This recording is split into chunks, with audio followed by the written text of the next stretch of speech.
Because it was funny. I don't know why. I thought it was funny. The way you were like, finally got my haircut. Yeah. Do you know what? I was sat there typing that for ages. Like, I can't think of anything witty to say.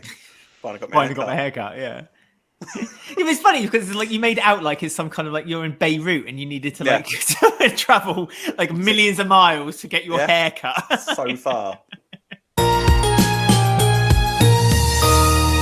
Hello everyone and welcome to the penultimate Walford Weekly, your weekly EastEnders podcast, where this week we'll be discussing episodes released on the BBC in the UK from Monday the 20th to Thursday the 23rd of March 2023. I hope you're all well and I trust that you all are and have had a good week. I hope you've had a good week. I had a good week. Oh my gosh. God, I really am relaxing, aren't I? It's time for you to retire, I think. I think it is. It's a good job. I need to be put out to pasture, I think. Yeah. But someone who does not need to be put out to pasture, someone who's revving and ready to go, is our old mucker, Rob. Hello, Rob. How are you? Hello there, Alexander. I'm all right, thank you. Are you? Just kind of no, clearly falling to pieces mentally and physically. No, it's all good. Yes, penultimate episode. It's very sad. Oh, the heartstrings have been pulled. It's getting to that stage now. I can't believe this time next week we'll be recording the final episode. This is. But let me tell you, ladies and gentlemen, if you are following me on the journey towards Albert Square After Dark.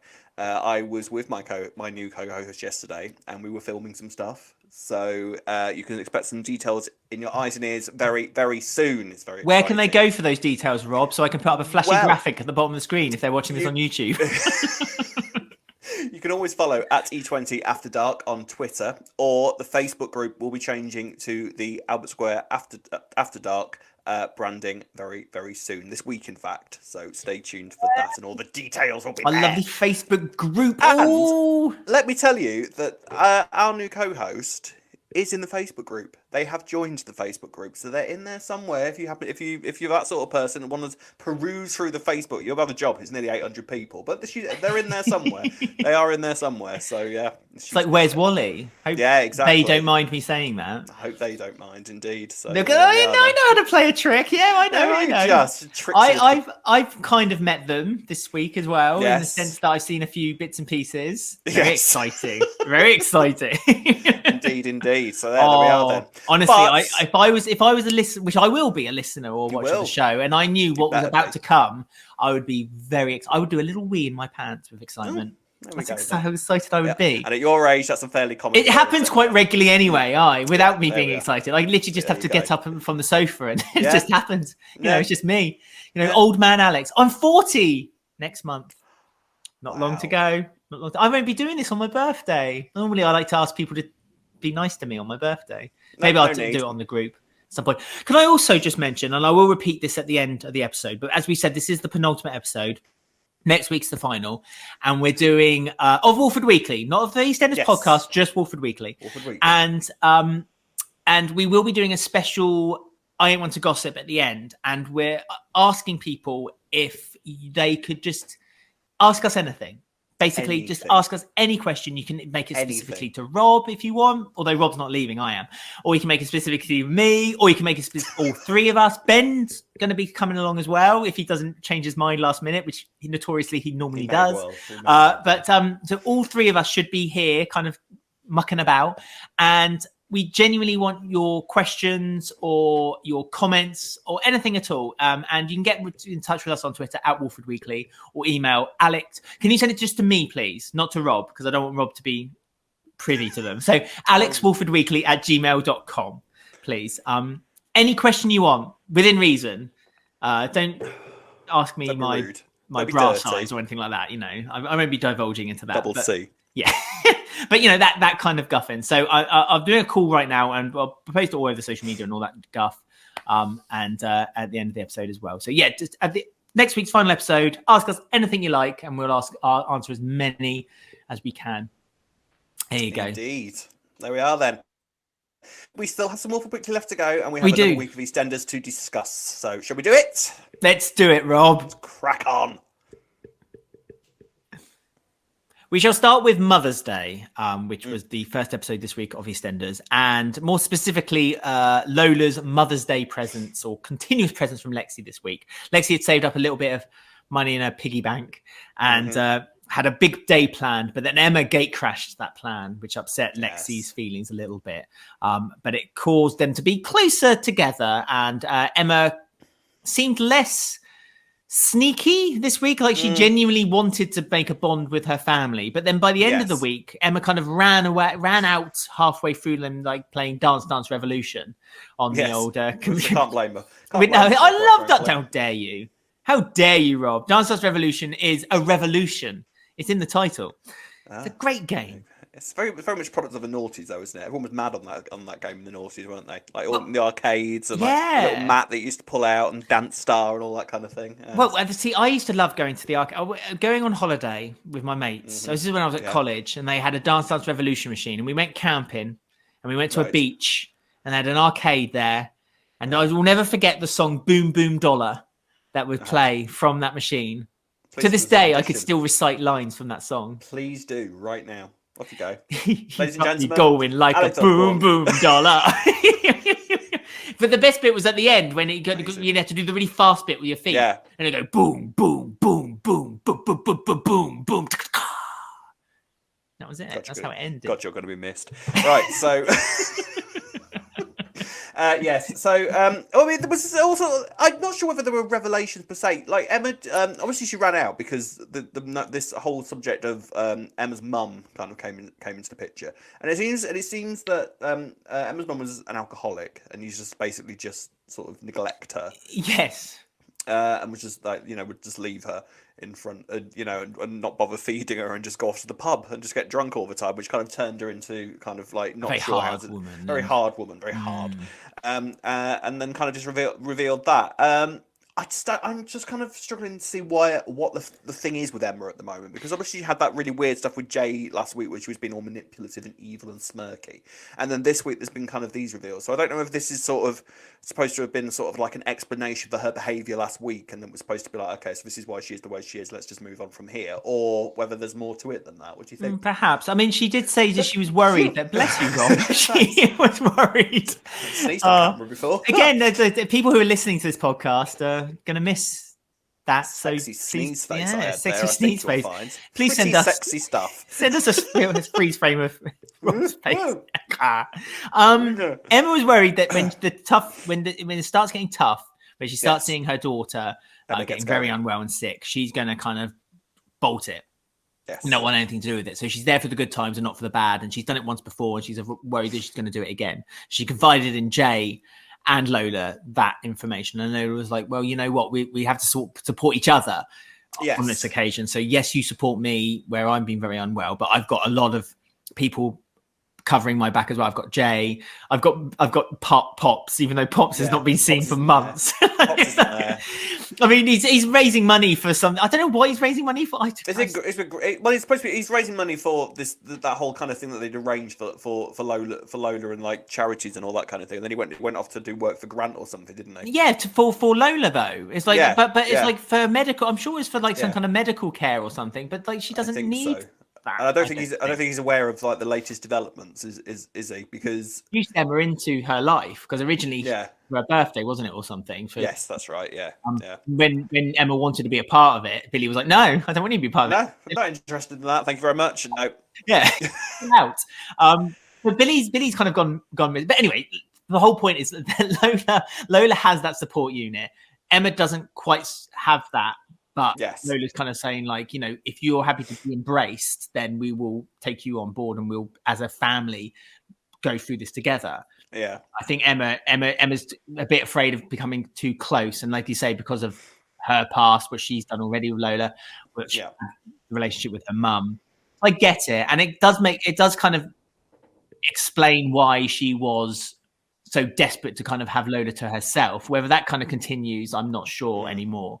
Because she's again that Lexi got a bit jealous this week because Lexi kind of had this big day planned for her mum, milkshakes at McClunky's, and as I say, Dance Dance Revolution with Boom Boom Dollar. What a day!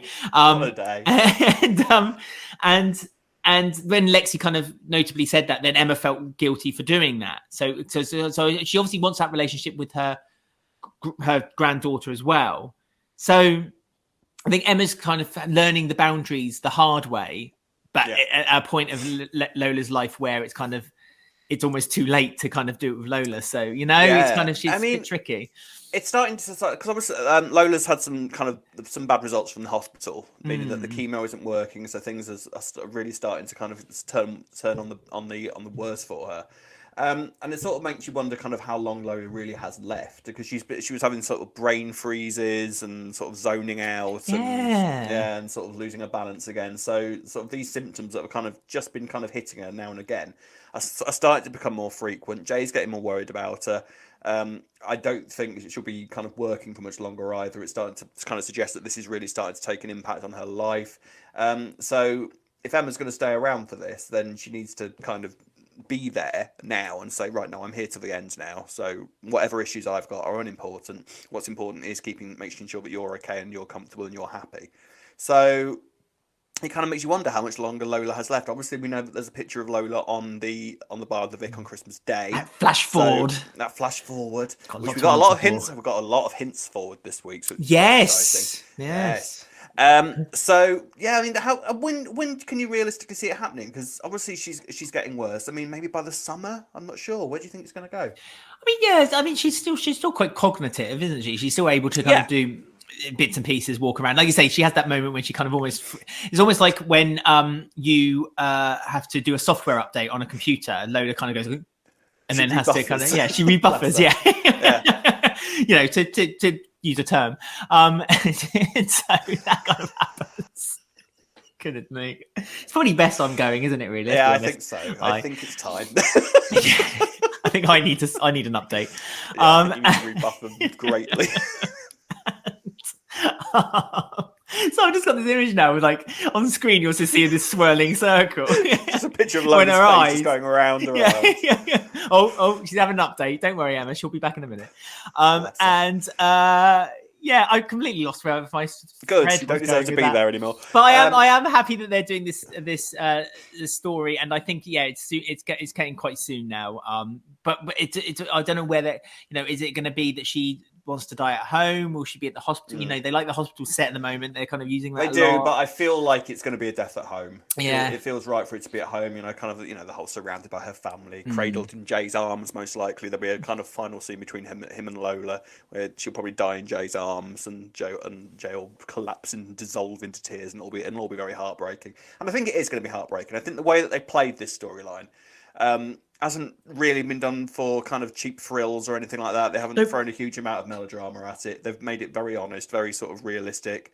So by the time the Lola's death does come, I think it'll hit hard, I think, when it does eventually arrive. So yeah, it's not to look forward to, but it will be a powerful moment when it happens, I think. So, last week we kind of touched on the thought that, was Emma necessary for this story? Do you still feel that way now after this week?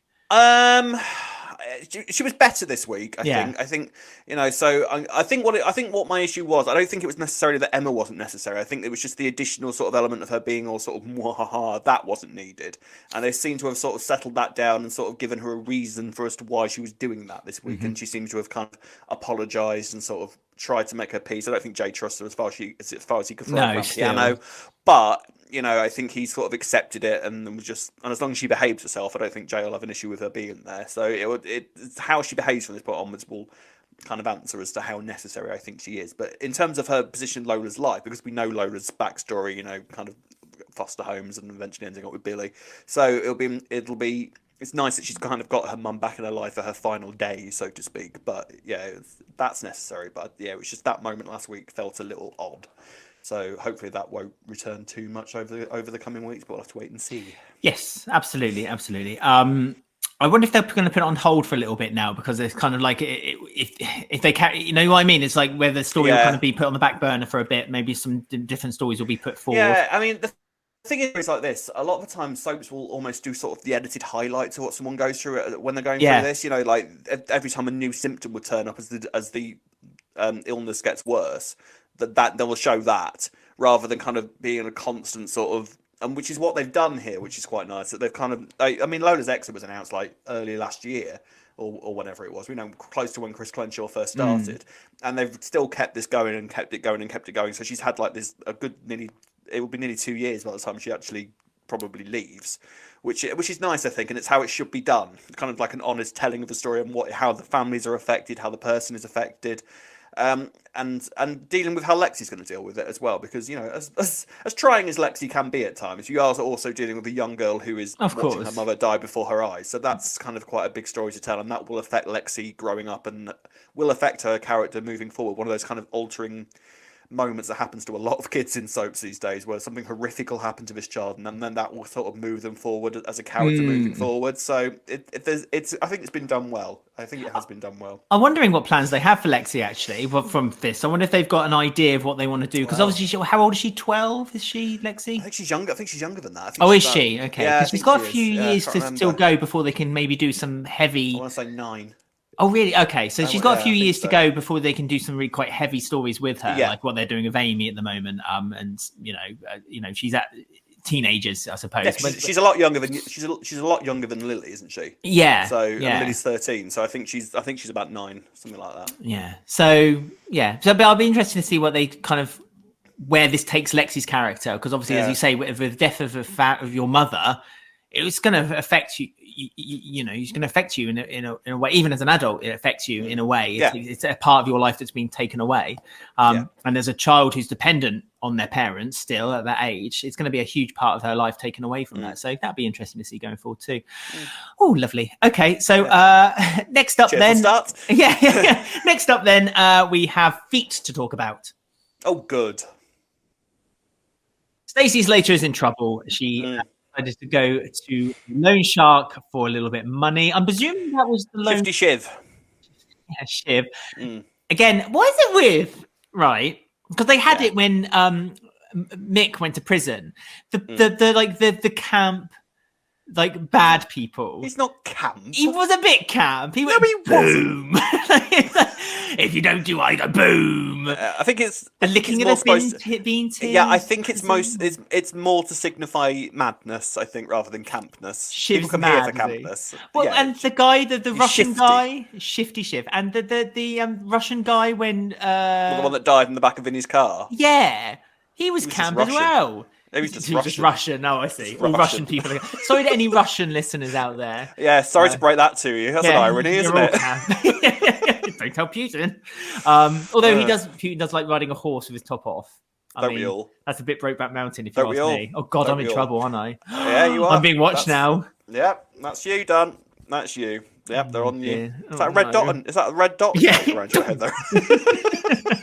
That's me over. Can we use any of that? Is that all good? I mean, I like TikTok, so the Chinese government should like me right now. Yeah, according to America. Can we use any of this? Is this all good? I'm keeping it all in. I'm probably keeping it all right, in. Yeah, cool. why not? Fine. Why not? Yeah, Let's upset our neighbours to the east. Yeah. They'll love it. They'll love it. Fine. So, but this all essentially comes down to that Stacey. How do we end up on that? Stacey needs to make money. Stacey needs to make money. Of course, yes. And Stacey has found a route to make money after finding out that Freddie has been selling his feet on, not literally his feet. that's a market in itself. He grows feet in the garage instead of cannabis. Gene finds feet. Yes. And the foot farm. The foot farm, the foot fetish farm, the 3Fs. Freddie's foot fetish farm. Anyway, yes. So Stacey desperately needs to earn money because this Shifty Shiv is a little bit kind of threatening. Grabbed her by the throat at one point and was sort of just like, money. And tells her, well, I want to. If you camp as a box of frogs, is that the phrase? Is it? I don't know. Maybe. Mad as a box of frogs. Oh yeah. Camp as a row of tents. Thank you. That's all right. I'm going mad. So she walks in, her and Eve walk in on Rocky taking photos of Freddie. Now, Freddie's pictures have evolved quite quickly from just pictures of him wearing of his foot with nail varnish on to him basically fully naked in the taxi office chair, just doing poses. So he wasn't fully naked; he had pants on. Oh, did he? Oh, yes. Because I was a bit worried for a moment that Rocky was kind of enabling this young lad. Fully naked pictures. I mean, he's old enough. It's barely. What is he, 18? Something like that. Yeah. You find that sites are very keen to point out when it's legal. So it's true. But then Rocky what? 60? Should a 60-year-old man be taking photographs of an 18-year-old man? I mean, ideally, no. So I did worry for the ethics of poor Rocky there. But yes, so Stacey walks in on this, and there's at first it's kind of like this is ridiculous. Like, you could do this once more to kind of get this last bit of money, and then you're done with this, okay? And then Shifty Shiv is sort of like demanding 200 quid because he's a loan shark, so I make the rules, which you can't really argue with, to be fair. So she desperately needs money. So she turns to Freddie after realizing that he's actually making quite a bit of moolah from doing this, and realizes, well, if Freddie can do it, why can't I? And then immediately kind of gets herself into all sorts of kind of situations where she's like, whoever is messaging these pictures, and I said this last week and you told me off for it very defensively, to the point where I think that you've probably got a foot fetish, to, you know, when she's got some perv messaging her now and asking her to do some quite extreme things on camera. In fact, at one point she showed a picture to Freddie, and Freddie was horrified and said, "Is that you?" And it's like, "No, that's what I'm being asked to do." And he wants me to do that with a stiletto, and the mind boggles as to what she was being asked to do. God only knows what's happening. But that was one of Freddie's followers, wasn't it? So Freddie said that he was going to show, like, he was going to... What has he created? Well, yeah, he was going to kind of like, it's almost like a collab, like you do have to see on YouTube, but not really, where like kind of encouraging his followers to kind of follow her. But surely his followers are a different, like, I would imagine Shifty Shiv being kind of like a follower of Freddie, but maybe not necessarily a follower of Stacey, if you know what I mean. Wink. Who knows? Briefly, your name reminded me, talking of Shifty Shiv, do you remember when Jack and Callum were looking at the wall and they had like loads of E-fits on the wall? Right. I do remember that, yes. Was Shifty Shiv not on the wall? Possibly. I think he might have been. There was Ravi there, obviously. I felt the set dressing for that whole... I mean, that if that was the biggest problem, which it wasn't for that story, then perhaps I didn't talk about that. Just asking you a simple question, Alex. I know, but you're jumping too quick ahead because I have plenty to say about that story. No, because Shifty, I was just asking whether Shifty Shiv was one of those people that was on the wall. It looked like he was. He's under investigation. So what do you think Jack's going to be like? What are you doing with him, Stacey? Yeah, I wonder if another he's going to person show up again on my patch. I just promotion. Yes, I wonder if he's going to show up in the Ravi storyline. I'm not sure. Did you also notice Halfway's hat was there too? Was it? No, I didn't notice that. No. Halfway's hat was there too on the photos. Good. Brought back memories. Yes, and the missing photos. So so Stacey's now doing this and has sort of found herself like kind of realizing, I mean, if you can make this much money from it this quickly, well, why is everyone not doing it? That's why the is everyone question. not doing it? Exactly. Why am I not doing it? I feel like we're missing a trick here. Like, we do a podcast every week, and we for you know, for nothing. We do it for the love of it. We do it for the love of it. I repeat, for nothing. Yes, and yet somehow, like, if we showed off, although there were a couple of people keen to see our feet people last wanted week. them. People wanted our feet. They did. Yeah. I'm sorry, I disappointed everyone by not bothering. Show us your beautiful feet, I do believe was one of the comments. I mean, you don't want to see my feet. Trust me, they're pretty scuzzy. They're covered in corns. I've got a black nail and all kinds of stuff. I wouldn't, you know. Oh, I know. Pretty sexy stuff. I stubbed it. I wonder if that's like a whole new genre. Dirty. I know. Do you want to see my stubbed toe? Do you want to see my stubbed toe? It's bent a nail, broken a nail. Yeah, it's all black. I mean, I don't really know where this is going. Is she going to find herself kind of being kind of harassed by some weird pervert on the internet? Now? Or... Yeah, I thought this was it. I thought the line had been drawn. I thought that was it. That was the story. Well, how much money does she owe this loan shark? I don't think that's been established, really, has it? Well, it was to do up the burger van, the Baps van, wasn't it? Again, yeah. But how much does that cost? Because loan sharks will add like $1,000 on top of what they owe. Of course, you, so... of course. You wouldn't, you'd more than what Lombard Direct would probably have added back in the day. Yes. You know what I mean? Yes. Wow. I can reference things if I need to, and I do. You do. So I don't know how much money she actually owes to this loan shark. So I don't know how long this is going to go on for. Ergo, I don't know how much further she's going to have to go with this sort of OnlyFans type storyline. Now the suggestion is quite far. And is it? I thought that was it. No, how I think naive I am. Oh God, something for you to talk about when I'm not here. Yeah, I know. I can't wait to talk about OnlyFans when you're not here, Alex. I mean, this is the other thing. Why is Stacey so keen to stop Freddie doing it? Because it's Freddie's life, essentially. Well, I think she was kind of just being all moral about it at first, wasn't she? Like, why are you doing that? That's just weird. Screw morals. Yeah, well, exactly. I mean, it's the Slaters. They've never been that high on morals in the grand scheme of things, have they? So you kind of got to wonder how far is she prepared to go with this. But I am of the opinion with stuff like OnlyFans, if people are willing to pay you ridiculous sums of money in some cases to just do like relatively mild things, and then the more you decide to show, the more money you can make from it, and people are prepared to pay that, then Good for what you. harm are you doing, really? Good Apart from to their bank account, you know? So... Well, it's not harming... Exactly. It's not harming anyone. No. It's harming no one at all. And like as I say, a lot of women and men... Yeah, it's very prevalent in the gay community. It's very prevalent in the gay community. Don't I know it? It's an empowerment. It's a genuine empowerment. It's their way of saying, like, I've got this body. I want to sell it. You know, it's good for them. Good for them. Good for them. I couldn't because I'd be too afraid. Like, but I've had this discussion with people in the past. Like, if you advice or no, like would you not like? I might have asked one person. Do you think I can make money in OnlyFans? No, Rob, I don't think you. No, I wasn't asking if I could make money, but the kind of the moral maze of like if you were to do something like OnlyFans or you know adult entertainment in any form, would you not be like really aware? 8 out of 10 cats, you know, I mean that sort of thing. That's right. Something on late night Channel 4 or Channel 5 back in the day. Channel 5, yeah. Would you not just be aware that like someone, like if someone looked at you a bit funny and you'd be like, oh, they know. You know what I mean? But then what? I don't know. But then should you be embarrassed? Because then... But then you sort of wonder if that's where the storyline... Yeah, but then you sort of wonder if that's where the storyline's going to go. Like someone's going to recognise her. It depends how much you show of yourself. Do you think Shiv will recognise her? Do you think that's where... Shiv will be the client. No, you know what I mean? Like he will be like scrolling through his phone. He'll be scrolling through his phone and he'll see then this account, OnlyFans account, and he'll see it's Stacey. You know, it'll be Stacey's foot and she's like photoshopped her face on the big toe. Yeah, I don't know. And her hand waving.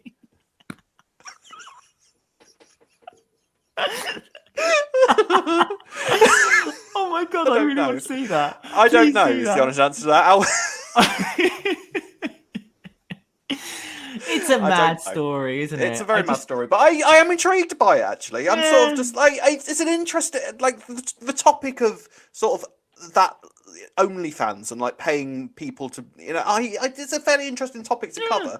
I just don't know how they're going to cover it exactly because it's very mad so far because they've made it seem like fairly innocuous with just Freddie having pictures of his feet and then that people are paying for that and that's, you know, that's that and people are, you can make money from that. But then the inclination is the more you do it, the more you'll earn. So how far are you prepared to go in order to pay and keep your family together?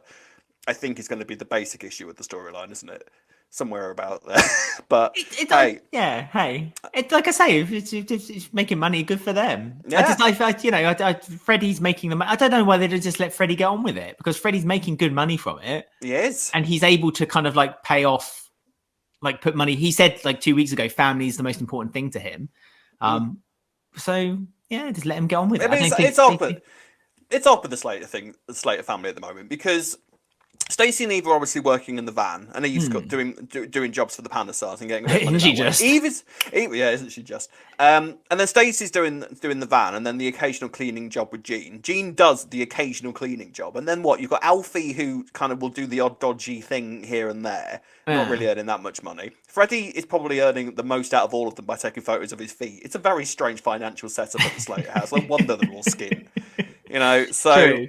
They're all self-employed as well, so you know the tax man likes to take a little bit of that nugget, and at the end of the day, I miss being self-employed. I might start a foot fetishes group, maybe my feet, but you know. The only thing I would love to be, the only reason I'd love to be self-employed for is so I could get a Costco card. I've seen a lot of people like saying good things about that. Good. Yeah, good. But you say that Alfie's not making money, but Alfie was making money this week, wasn't he? Because he was selling the wedding dresses that Big Mo had dropped off a few months ago. Yes, and so we got hints. As soon as Jean's kind of said like we need to sell them because we can't just keep them in the garage, Alfie was a bit like this is my cup of tea. I can do this, and then that also led to not only him being able to pay that £200 debt for Stacey.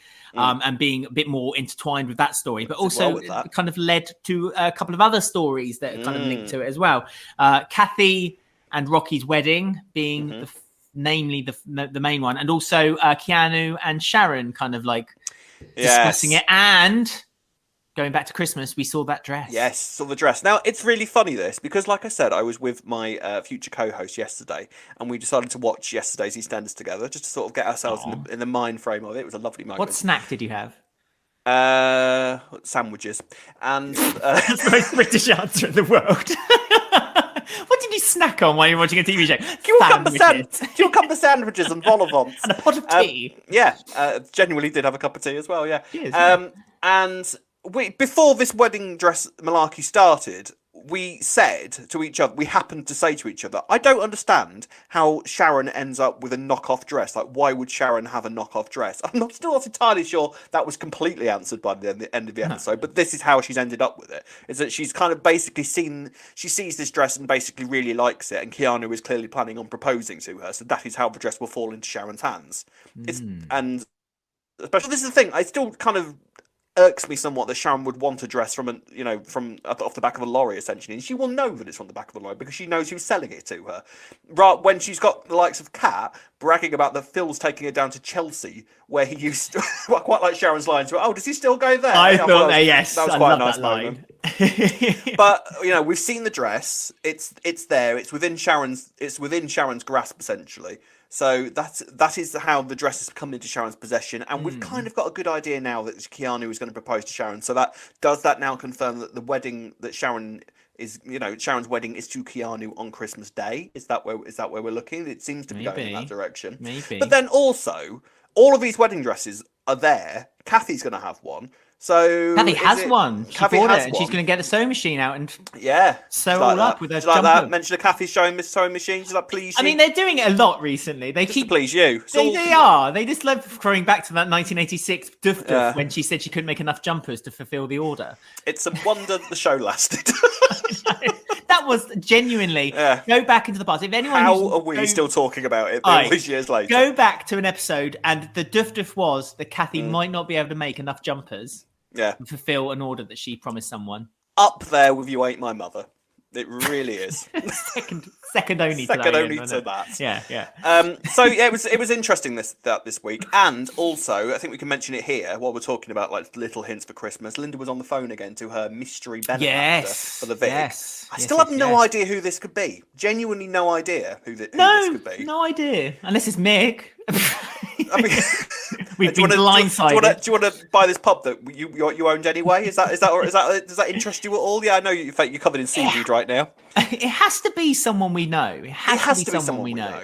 But who would it be? Literally, who would it be? Now, Dean, I'm not going to say she was ringing Dean and asking whether he wanted to go to the pub. Of course she wasn't. But mention of Dean somewhere on the way on the special week episodes was there maybe for a reason. Obviously Shirley is there at the moment, so is Shirley a possibility? I don't know. Obviously you've got the kids, Johnny, Lee. I don't think it would be Nancy, so maybe Johnny or Lee. True. Johnny makes sense, I guess. I don't think Lee would, but I think Johnny might.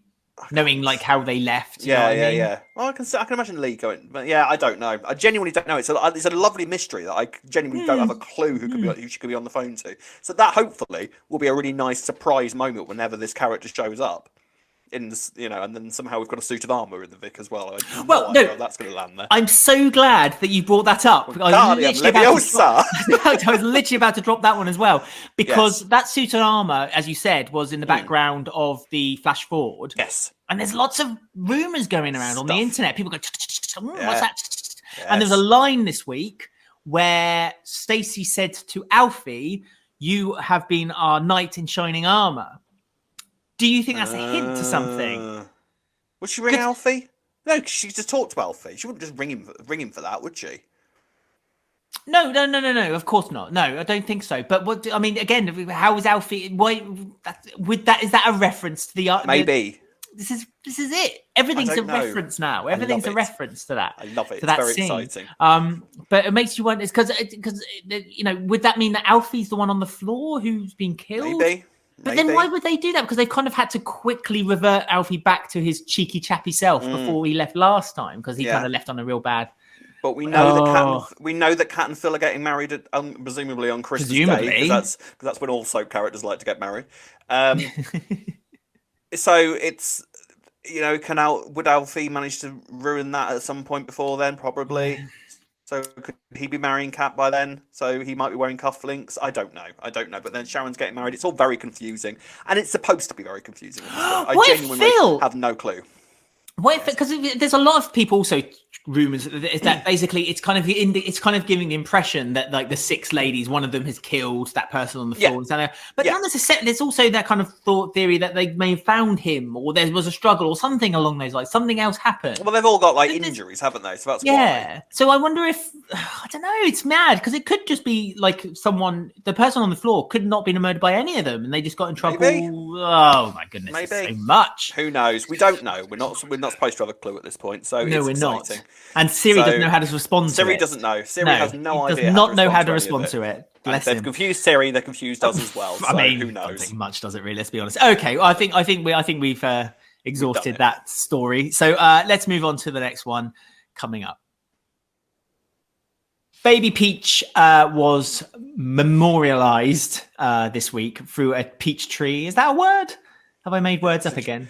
I expect so. Memorialized. Now, I don't think that's a word. Yeah. No. But yes, she got a lovely peach tree planted in her name in the allotments. In the allotment. Zack arranged kind of like a nice little ceremony with all his closest compatriots there, and Whitney finally sort of. I mean, she was a cow to everyone this week. It's an understandable cowness, but at the same time, it's kind of just like, oh, come on, Whitney, come on, pull yourself together here, love. I know you're upset. But she turned up, finally managed to turn up, and they laid Peach to rest officially in the allotments. It was all very nice and very sad. And then Whitney went to kiss Zack, and Zack pulled away. And Whitney was kind of like, oh, well, that's it. I don't want anything. Then stormed off. And then Zack eventually, finally, the next day, told her the truth as to why he's been the way he has, why he was so kind of terrified of the idea of the child at the start. Finally confesses to Whitney that he is HIV positive, and Whitney deals with it really, really well, doesn't she? First, really. Typical Whitney way. Yeah. Now, there was an interesting moment with this, I thought, which was when she turned around to Zack, and she's got all these immediate questions going through her head, like the shock of it all. And Sharon was just like, "Did you get it off a bloke? Did you get it off a bloke?" And it's kind of, and at first, there is a moment where you're just like, "Oh," like you almost cringe at the question, sort of thing. But then I kind of thought about it, and I was like, actually, I like that they did that because it shows that ignorance is much more prevalent than you'd like to believe. I mean, remember the reaction when it was first announced that Zack was going to be HIV positive, and loads of people online were saying, "Oh, is he having sex for a bloke? Oh, it's ridiculous. He's not gay." So that is still there, and it's almost kind of quite good to show that even the good and almost all the good people can be ignorant, which is why you do these types of storylines to sort of nail it into people. No, this is actually how it works, and this is why it's happened. So I kind of actually approved of Whitney's reaction to it at first. Yeah. And by the end of the week, she's all right with it. And there were some great scenes this week, I thought, when Zack and Sam went to the doctors. Yeah. Fittest doctor I've ever seen in my life, by the way. If I had that doctor, if I had that doctor, I would break a limb every single week. I think I've noticed though that a lot of the like extras or incidental characters are always very, very good looking on EastEnders now. They seem to have a pool of people. They just kind of pick them out. It's like, right, you're all right. We'll get you to do this. They asked me, but I wasn't available. Did they? Oh, Rob. Yeah. Couldn't get to London in time. Couldn't make it. Shame. But there was a really nice scene, I thought, with Sam and Zack. Loving their relationship, by the way. I love Sam's relationship with Zack. Sam's a really good character at the moment. And talking about like how Zack has sex with people from here on in. They mentioned prep. Which well done. I know. Like, that's good going. Done your homework there. Excellent stuff. And how to take it and when to take it and why and how the partner would probably take it for a bit and losing detection. All this kind of all this stuff that was like that just shows that they'd really kind of covered the issue and done it well and done. Yeah, they've looked into it. They haven't just decided let's do this story and then and then mention it again. Oh yeah. I thought it was done well. I agree with you entirely. I thought it was really good. I loved that Sam was asking questions. Zack was too frightened to ask. Sam was kind of like pushing it forward, knowing that Zack was keen to find out whether he could still have children, whether it was okay for him to have unprotected sex. Was it 5 months, wasn't it? Because he kind of mentioned that to Whitney as well. Because and I think they've decided now they're going to start a relation. They are having a relationship together now. Yeah, they love each other. They confessed each other. They confess love to each other now. It's lovely. And they're going to take it very, very slowly, and go from there. And it felt like it was a real conversation between people who were someone who was first time learning it, someone who was still very nervous about having it and wanted to kind of be portrayed as, you know, not diseased, but as like just a normal person. You know, it's still in his head. He still, I think in Zack's mind, he still sees himself as kind of an outcast of society now that's happened. Because you said, like, you know, Whitney asked him whether he got it from another man. He was very adamant and very quick to reply, like, no, it was from, I'm not proud of it, but it was when I took needles and I shared a needle with Brett.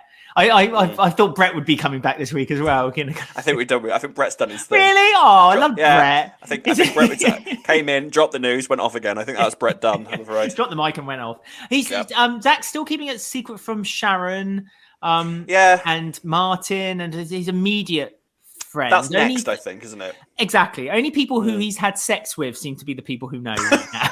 I think that's fair enough. He's chosen well. Yeah. Yeah, I think that's quite fair.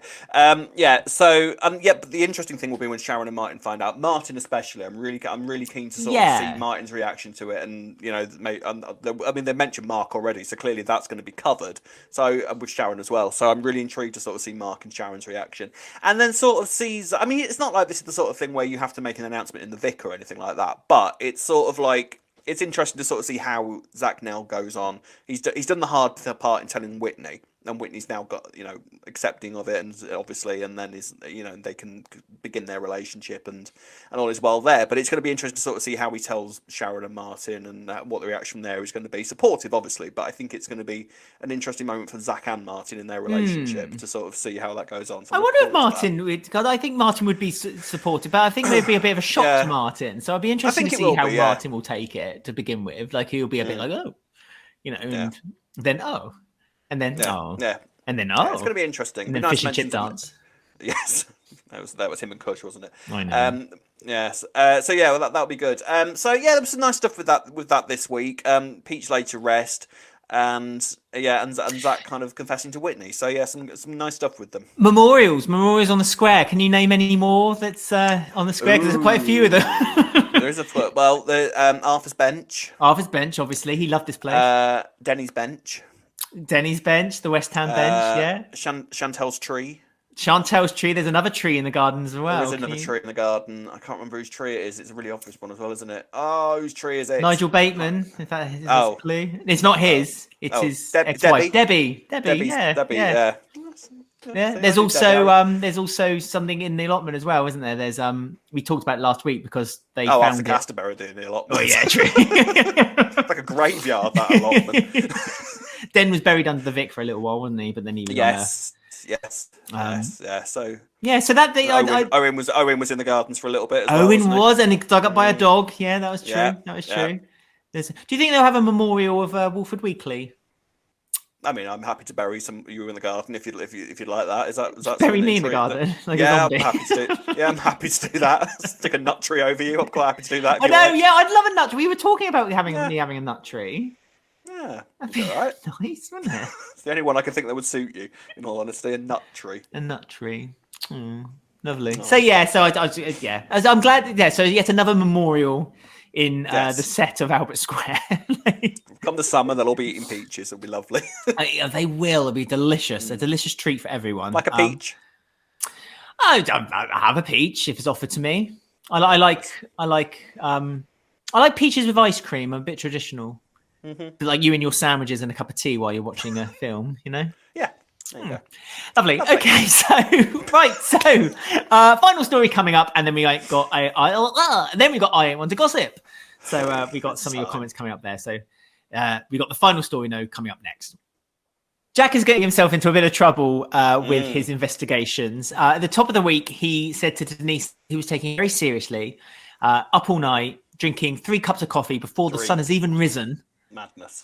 Because he's obsessed with promotion, Jack, and he sees that this whole Ravi thing as a promotion. We got a name as well this week, Christos. Yes, Christos is meant to be the head honcho in Ravi's plan for something. But Ravi has been, which we don't know, not really knows. Ravi's been caught out, but is kind of like almost boasting that he knows that Jack knows that he knows that he's being investigated now. Denise has been shouted at by Jack. Callum's been shouted at by Jack. Jack's probably shouted himself in the mirror. He's been angry.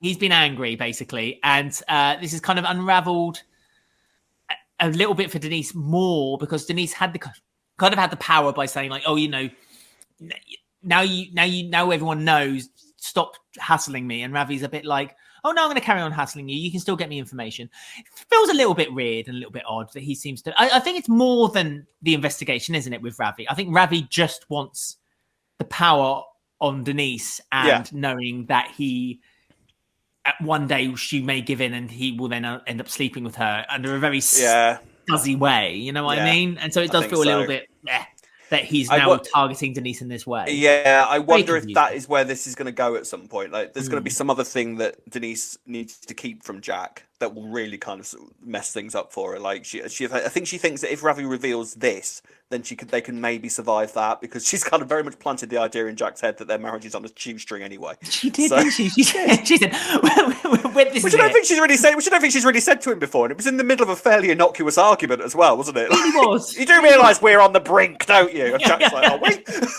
Pardon? Okay. Well, I wanted a promotion at the police.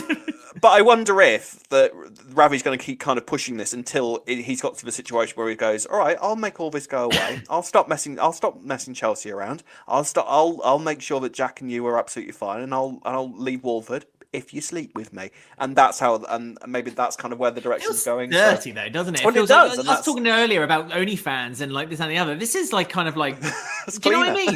No, it's not. It feels really. I mean, the OnlyFans stuff is cleaner than it is much cleaner. What Ravi will try. And exactly. Consented. Well, this is like, this is not. This is literally forcing Denise into a corner where she has nothing. She has no other reply now than to have sex with Ravi, which makes Ravi a really predatory character. Bad person. Not good, is it? No, it's not. He's not a good person at the minute, and it's interesting because he's now messing Chelsea around full time, because I think Chelsea's now getting quite to like him. Well, I mean, Denise and Jack kind of said to Chelsea this week, like, there's red flags there, be careful. And then Patrick kind of swanned in and said, love. Ignore that. Just carry on. Carry on. Yeah, you've had it, what happened with Gray. Just do it. Ravi seemed fine. You're happy. The thing is with this, Denise because Denise had arranged this games night, okay? This games night? No, Denise had arranged this games night. Denise had a racist games night. It's like, oh my God, what episode did you watch? Oh, Lord. So Denise had arranged this games night for the family to come around. That sounds nice. And she tries to persuade Chelsea to, well, I babysit you for you for every night this week. You're coming whether you like it or not. And Chelsea's like, oh, for God's sake, well, can I bring him +1? And Denise is like, yeah, fine, whatever. Unaware that... Thinking it was Raymond. Thinking it was Keanu, didn't she? She thought it was Keanu. Yeah. And, where's Raymond? And lo and behold, on the doorstep on games night, turns up Chelsea with Ravi, because those two have kind of developed their relationship. Ravi has no interest in Chelsea whatsoever, but he's enjoying having a bit on the side, and also trying to kind of wind up Jack and Denise. So he turns up on the doorstep, and they have this really awkward games night. And Denise pulls Chelsea aside at one point and goes, right, look, makes up this ridiculous story about this woman at the hairdressers that had told her about an affair that she'd had with Ravi, and how Ravi had turned nasty. What I don't understand is why Denise didn't then just tell Chelsea Jack's investigating him, because she told Ravi. So why wouldn't she? I know what you're saying. I mean, the thing is though that Denise kind of Denise really had no right to tell Ravi, and it kind of blew up in her face. Maybe that's why she thought, well, maybe that could happen again with Chelsea. And plus, she really shouldn't be telling people this. This is information. Callum. For the first time ever, I was like with Callum, when Callum was like, you have the person you're investigating in your house. He's having a relationship with your stepdaughter. Perhaps this is the point where you need to step back, Jack. And Jack's like, no, give me 24 hours. Give me 24 hours. I have to say, we've took the mick out of this stuff with Callum a lot. I'm all for it now, because it's making me laugh that Callum is just like Callum will be chief commissioner by the end of the month. The way he's going. Yeah, Commissioner Gordon. He'll have a red phone that flashes every time Bat Jack comes out.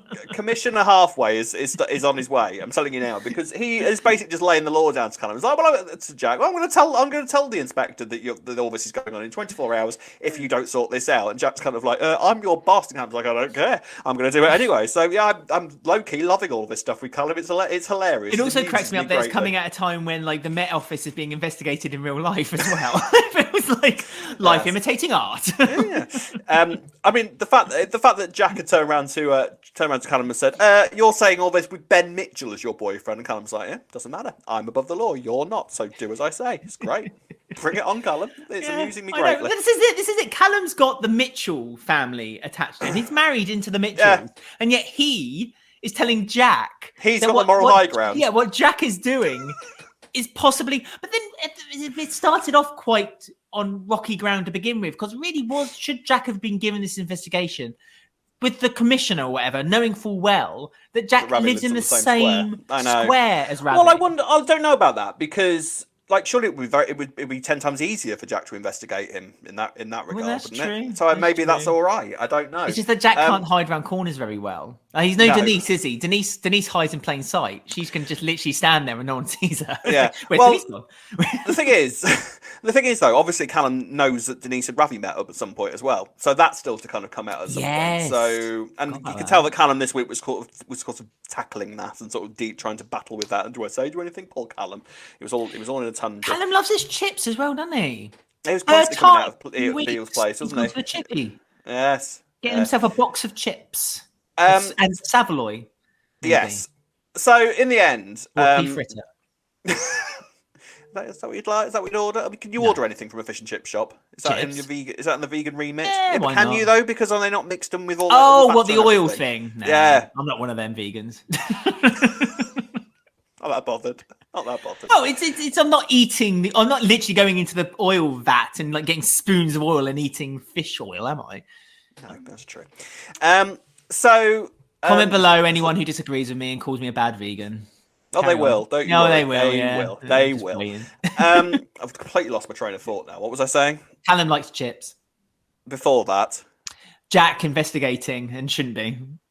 Yeah, I mean it's kind of. Oh yeah, so the this all culminates at the end of the week with Jack basically kind of going into the restaurant and trying to have this kind of upper hand conversation with Ravi, which very quickly gets the rug pulled out from underneath him when Ravi's sort of just like, "So you're investigating me then, yeah?" And Jack's like, yeah," which means automatically now that Ravi has them all in the palm of his hand, so he can. Ravi has complete control. He's the puppeteer of everything now. Absolutely everything. Christos must be so proud of him. Oh, Jack has not a clue what to do at this point. Jack has no idea what he's doing now. His shouting is just not working anymore, is it? No, it's just not working anymore. So, and then Denise comes in and tries to do the same thing and gets the same response. And Ravi's kind of like and says, "Right, well, yeah, you know now. Jack knows about your investigation. So yeah, what are you going to do now? I'm not going to do anything for you." Well, he's saying that Denise still needs to find out information. Yeah, that's what I mean. Denise is like, well, how am I meant to do that? Because now no one in my family is investigating off the investigation. But Ravi of like, and that's what I mean. Ravi's kind of threatening her with a false threat, which Denise, I should have said this from the beginning. If she just took a step back and thought about what she was doing, then none of this would have been happening now. But Denise kind of panicked. Her reaction knee-jerk. But she reacted so quickly with these things that she's got herself into this corner now where Ravi is now quite predatorial and has a strange amount of control over her. And it must be quite threatening and quite frightening. I imagine it quite frightening because even at the games night, when Chelsea was literally standing right next door to her, he kept kind of putting his hand on her back and then went in the kitchen, sort of massaged her and all that kind of thing. So he's being really, really kind of predatory and creepy, and he knows exactly what he's doing. He's winning in plain sight. That's the thing, isn't it? So he's not bothered. He's so confident that he can now do this in plain sight. Yeah, and I know you're investigating me. And you really had an affair with me. What are you going to do, honestly, Denise and Jack? What are either of you going to do to me at this point? So I don't know what happens at this point, which kind of makes me think it puts Ravi right on top of the suspect list on being on the floor on Christmas Day. Yeah, with cufflinks. So, poor Ravi. I say poor Ravi. No, he's horrible. He's a horrible guy. Not poor Ravi at all. But he keeps going on about his son as well. He keeps saying like he's doing it for his, he's protecting his son. He wants to be a father. That's clearly all an act. Like, for one, you never see him and Nugget. You never see him and Nugget together very often. Yeah, but you could argue that with any parent on the square, especially if anybody's over the age of 3. That's true. Go upstairs. Go upstairs, Tracy. Play your tips, Tracy. So you know, I don't think we've had any reason really to kind of disbelieve his thing with Nugget. Like he is, you know, it's, I don't think you can I just think he's yet. kind of just he sees it as a novelty that like every now and then he can look after his son. He brings it out as an excuse. Like his son is his excuse for why he's kind of doing anything here. You know, the reason why I'm kind of being a bit naughty is because of my son. I want to be a good father. I want to make sure he's got, you know, he's going to be okay when I die on the thick floor, perhaps, or, you know, I don't know. I feel like it's a very loose base there for him to say that. Yeah, and he's kind of, and which also makes him even worse because he's using his son as a scapegoat for his excuses too. When really, what Ravi has no excuse for everything he's doing right now, other than the fact that he just likes to be a bit criminal and make money. Why didn't he just keep his nice job at Walford East? He's clearly doing well. There's never anyone in the kitchen cooking anything, but yet makes money. Just him. Just him. These little secret conversations always seem to happen in a chefless kitchen. Over a celery stick being chopped up. Yeah, always the way. Giving away free drinks now to his new family, Kim and Howie. You know, so it remains to be seen what's going to happen here, but it ramped up quite a lot this week. So I think it's interesting to sort of see what's going to go on from here. I don't know how much longer Denise is going to kind of be able to kind of juggle all these plates of yes, I did, because Callum knows. So that I don't believe that Callum is capable of keeping this to himself for much longer. So I don't know how much longer Jack and Denise's marriage is going to last in this regard. According to Denise, not long at all. Not long. Denise isn't bothered. I told you last week we're on a shoestring. See, this is what happens. This is what I told you. Told you. I was right. You were wrong. Jack, so who knows? Much to discuss. So yeah, decent week. There's one more thing. Yes. Hang on. Rob. Horses held. Horses. Yes. There were bets being made by Patrick. Yes. Patrick is in love. Patrick remembered a time. The one that got away was his. Didn't we all? He said. It took a while for her to get away, to be fair, didn't she? I mean, she's been away for a while, and he's married again since. But then she kind of screwed him up as well, didn't he? Anyway, Cherie. So Yolandi, he's got a picture of Yolandi in his hat. For how long we don't know. But presumably. Hopefully even when he was with Cherie. Well, that's what I'm saying. Presumably not, but maybe. And yeah, when he was talking about when he had his time with Vi, and it was nice to have this kind of like companionship with Vi, and he missed Yolandi, and then he saw a horse that reminded him of Yolandi. I think it was the name of the horse. The name of the horse. Yes, I know. He put it on. Cherie might be able to turn around and say, "Oh, that horse reminds me of Patrick," and just sort of looking down. That might be possible, but I don't think it works the other way around. And Patrick was like, "Give me my oats." And Patrick made a bet, made money, won the bet, and so he's seen this as a sign of maybe he needs to kind of rekindle his relationship with Yolandi. I absolutely agree. Yeah, absolutely agree. It's her 70th birthday next week as well. Bring Yolandi back. I have to say, this sort of, as exciting as that would be, this does sort of feel like this is a bit of an excuse for Rudolph Walker to have a break. And it seems like a bit of a break storyline rather than anything normally else. when he goes on his break, he goes off to Trinidad. He goes to Trinidad, exactly. Doesn't he? Yeah, I know. It's his motherland. I shouldn't say it's his homeland. His homeland's the UK, of course, but his motherland is Trinidad. So I don't know if Yolandi's coming back. I'd love her to, because I loved Yolandi. So did I. I love the way she used to say things with a real low, long drawl. Her rivalry. I want a strawberry. Sorry, carry on. Her rivalry with Pat was one of my favourites ever. I loved her rivalry with Pat.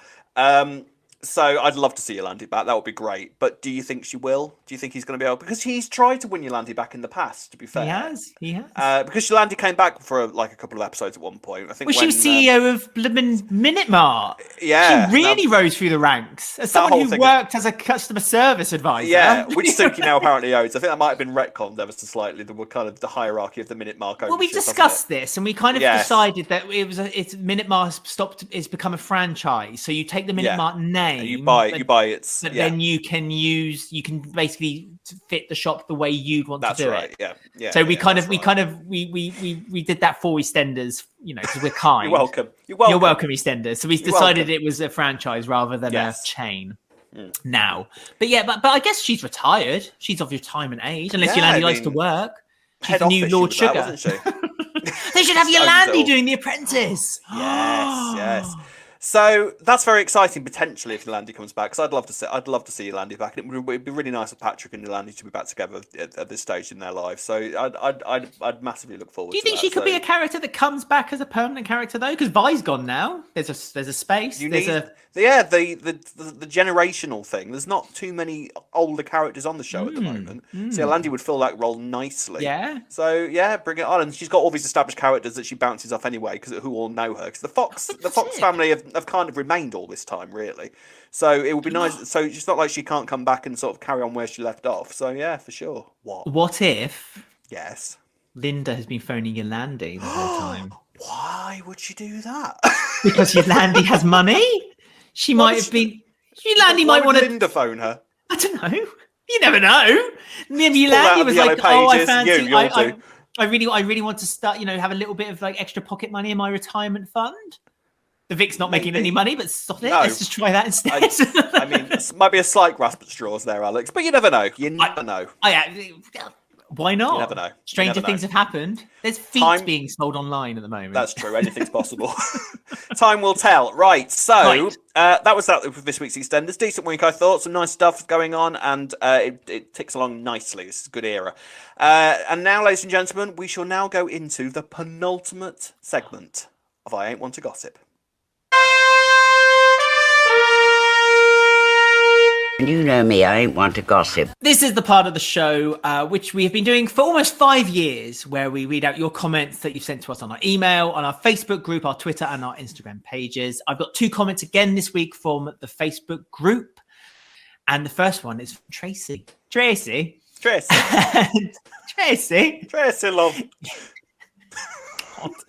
The way Ravi's face changed when he was outside talking to Chelsea about the games night was scary. Denise should be careful spreading stories around. I'm glad Whitney and Zack have made up, and I hope they stay together now. But why did they go to the Vic to talk? Zack says, let's not talk here. Sharon's upstairs. Let's go to a place that's super crowded, and all the people we know can be easily overhear what we're saying.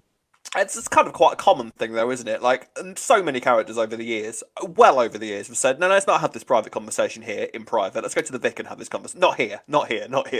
Yeah. So, oh, and also, when they go to the Vic, they always say, like, let's not have this conversation here at the bar. Let's go 5 foot that way. Yes.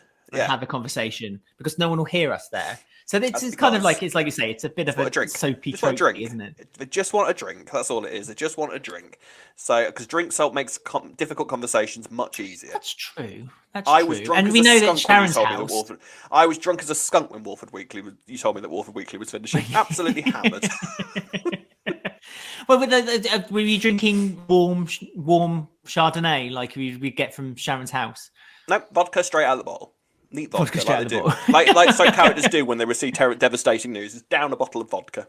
Like it's water. And yet they seem to still be quite coherent, which is nice. That's because they prepare themselves from a young age. That's what some characters do.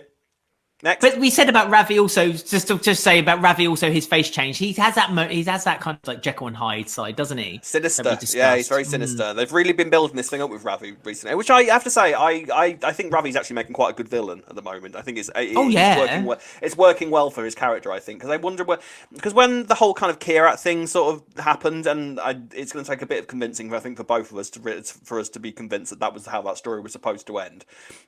So I think now they've kind of given Ravi an alternative villain story, which is working quite well. So, it's interesting. And I do like Ravi in this role, even though he's a bastard. I am enjoying it. So it's good. You can say that. It's fine. I say it on the soaps all the time. Say it on the soaps.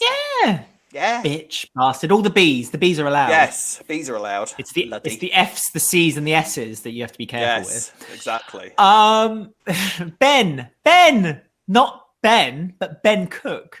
Oh, yes. Has said on our Facebook group. I feel like one of the big things that Clenners has done is look at every character and think, what should they be doing? Who should they be with? And corrected everything. Like putting Honey and Billy back together, Jay and Lola, putting Bernie in the cafe and Sonia in the surgery, etc. And Patrick should clearly be with Yolandi. So why don't they just do this? So again, it kind of goes back when Clenners came in. We one of the first things we all noticed was he kind of cleaned up and mopped up some of the spillages that perhaps people had made prior to him. Some of the residue. But some of the juices, but I think Clem is in a position where he was able to do that because he has an understanding and a love for the show, and so he was able to kind of like look at it from the outside in and kind of like then delve in and put the pieces together again. Yeah, which we've discussed a few times. Yeah, I mean, it was, and it's not even massive things, but it's kind of just putting characters in the right place. Like, it's Bernie in the cafe. I think she works so well in there. It's such a little, it's a nice little role for her, and it gives her a purpose. Like, yep, Bernie's in the cafe. That works absolutely fine. Even Patrick working in the Vic. It's a random thing, but it weirdly works. You know, it's nice for him. Patrick Potman. Yeah, it works really well. So yeah, he's done a great job in sort of sorting people out and just sort of rejigging it all so that it actually feels like a community, and the community feel hasn't been so good in ages. Like, you genuinely believe that all these people have known each other for years. The market scenes are all great. You know, it's working really, really well. Giving us the Bat Van was great as well. That's turned into randomly a really nice community like place for people to just sit and have a gossip. Love that. So yeah, it's working really well. Have you noticed the Vic feels like it's busy again? It's used again. Like the Mother's Day episode, it actually felt like people had gone there for Mother's Day. Do you know what I mean? I know the characters had gone there, like, you know, Jean went there with Freddie, and Bobby there with Kathy, and But you know, the background as well, the background characters, the other characters were there as well. And there's been a few occasions where there's kind of like 2 or 3 things happening around the Vic at once. So the stories are kind of like moving on within that one environment, which again the show used to do quite often. It used to do it, and so it's all thriving. It feels like that Walford is a real place and has people living there. You know, people do live in those houses, down Bridge Street and around the corner and where McClunky's, and then people all kind of visit and congregate around the cafe and to say the Bat Van. And that is again, I know COVID kind of put a scupper on maybe community scenes like that. But I don't know. I saw a clip today, actually, this morning, because there was an announcement of a storyline they're doing on Coronation Street, and there was a clip showing something happening in the Rover's Return, the pub, and it's empty. Bare. It looked absolutely bare. Yeah, the Rovers looks empty these days in Corrie. Yeah, it's quite a sad sight to see, because the Rovers used to be a thriving community in Corrie. But I think the problem with, on a completely separate note, I think the problem with Corrie's pub at the moment is that Corrie have randomly turned the street and like the street next to it, Victoria Street, just into its own town, and they put so many restaurants and stuff around there that it doesn't feel like the Rovers is the key community point that it used to be. Whereas EastEnders have still got that. Yes, you've got the club because it's London, and they've had that club there for years in various guises. It's been there since the 80s. Yeah, exactly. So they've not messed around with that too much. They've not messed around with community points too much, and still left the square itself as its own character in that respect. Which never mess with that because it works. So. That's why the Vic has always been sort of the hub of EastEnders and still feels that way. It's always been the biggest building in EastEnders and still feels that way. And it's in the centre as well. It's literally the heart of. If you go back to the old BBC ident, when you remember they did that ident when they made Albert Square circle, when they used to do the circle, red circle, and you saw everyone come out, and the centre of that circle was the Vic. So it is literally the heart of the show. Always goes back to that key point that everyone should always remember when you're in charge of a thing like EastEnders, is that the most important character is Albert Square. Yes. That's the one thing that you can never mess with too much. And like in Corrie, the most important character in that show is the street itself. And when you and that's what I look at Corrie now, and it's just, it doesn't feel like it could happen. All of these things could happen on any urban back street. Albert Square is a kind of massive, thriving community, but Corrie's basically just been turned into its own sort of complex with all these shops and restaurants and bars and all that kind of thing. And it doesn't feel as real as Albert Square does in that regard. So that's the key moments in EastEnders and that's why you always get these big scenes in the Vic, because that's where it should be, because the Vic is one of the main characters of the show and always will be and always has been. So don't mess with that, and you've got yourself a good show that runs and runs and runs. Which I hope they don't, because we had this, I think 2 weeks ago, we talked about their set expansion with the warehouse shenanigans. Yes. And the first thing I did worry about was they were going to build on too much, like you quite rightly have said, and they're still building onto Coronation Street, aren't they? Haven't they just added like a park and a block of flats? Yeah, I don't mind that as much. I mean, I've not really watched Corrie properly in a few years now, but my understanding of that is that it's just an extension that they can use for filming wise, but the complex itself, I think it's like some little area and stuff, isn't it? The co-op. Yeah, it's like that's kind of quite a way away. I think it's an area that's been mentioned on Corrie quite a lot over the years, but they're actually making it a visual thing now. So the characters would have to walk outside the street to get there. Yeah, I think it's the main thing, which I think is a good thing. But it's London; it's a different kettle of fish altogether because London's so vast anyway. Yeah. So yeah, I agree with everything in that email. It's all very, very true. Yeah. Good. Okay. Lovely. Fantastic. Wunderbar. Wrung it all out of that. There we go. Aye. Right, ladies. Go on. No, I was just going to say, how can people get in touch with us? Well, ladies and gentlemen, with next week being the final ever Walford Weekly, genuinely a tug of emotion landed in my heart when I said that there. This is going to be a rough one. You can contact us and send us any questions you like, and we will answer them because Alex doesn't care. He's off. It doesn't matter what comes out of his mouth on Friday. Which make it political. Me, I'm concerned about. So make it political as you like. And you can do that by doing the following: contact us on Twitter and Instagram at Walford Weekly. You can find us on Facebook at Walford Weekly Podcast. On YouTube, don't forget to like, subscribe, and click the bell to get notifications about the spoiler videos, which will be continuing. And you can email us, and you can find us on Apple, Podbean, Spotify, or any of your favourite podcast sites. Email us at robwalfordweekly@gmail.com or alexwalfordweekly@gmail.com. That's the last time I'm ever going to say all that because I probably won't say it next week. Well, no, next week you can say details of how you can get to your new podcast. Exactly. So that'll be the last time I say all that. Rob, you've been saying that for, 2.5 years? 2.5 years. 2.5 years Rob's been on board. Gosh, hasn't aged a day. Not a day you haven't. That cheeky little baby face still there. I didn't even used to see that face when we first started. You used to do audio, just heard your dulcet tones. Yeah. And then one day you popped up on my screen. Yeah. And you were like, Jesus Christ. Christ, what have I done? What have I done? Dear Lord. But I just want to echo again what Rob's already said, and that is that next week is the final Walford Weekly, and we're going to do Ask Us Anything. So genuinely, just ask us anything. Slide into our DMs on Twitter, on Instagram. Get in touch with me on Facebook, or as I say, just email us. All the details that Rob just said.